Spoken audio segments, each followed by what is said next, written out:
ଅରୁଣାଦିତ୍ୟ। ବିନତା ନିଜ ସପତ୍ନୀ କୋଳରେ ଶିଶୁଟିଏ ଖେଳାଉଥିବାର ଦେଖି ସେ ମଧ୍ୟ ସେପରି ଶିଶୁ ଖେଳାଇବାକୁ ଇଚ୍ଛା କଲେ ଏବଂ ଏକ ଅପରିପକ୍ୱ ଅଣ୍ଡାକୁ ଫୋଡ଼ିଦେଲେ। ବିକଳାଙ୍ଗ ଶିଶୁ ସମୟରେ ଜନ୍ମ ନେଇଥିବାରୁ ମା ପ୍ରତି କ୍ରୋଧିତ ହୋଇ ଲାଲ ଦେଖାଗଲା। ତେଣୁ ତାଙ୍କୁ ଅରୁଣ କୁହାଯାଏ। ଅରୁଣ କାଶୀରେ ତପସ୍ୟା କରି ସୂର୍ଯ୍ୟଙ୍କୁ ଆରାଧନା କଲେ। ସୂର୍ଯ୍ୟ ତାଙ୍କୁ ପ୍ରସନ୍ନ ହେଲେ, ଅନେକ ବର ପ୍ରଦାନ କଲେ। ଅରୁଣଙ୍କ ନାମରେ ନିଜେ ସୂର୍ଯ୍ୟଦେବ ଅରୁଣାଦିତ୍ୟ ନାମ ଧାରଣ କଲେ।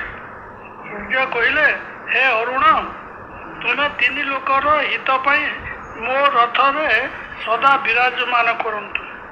ମୋ ଉଦୟ ହେବା ଆଗରୁ ତୁମେ ଅନ୍ଧକାରକୁ ଦୂର କରିବ।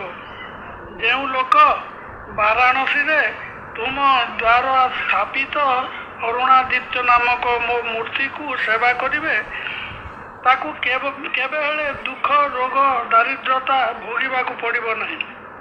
ଅରୁଣାଦିତ୍ୟ ପାଟନ ଦ୍ୱାର ତ୍ରିଲୋଚନ ମନ୍ଦିରରେ ଅଛନ୍ତି।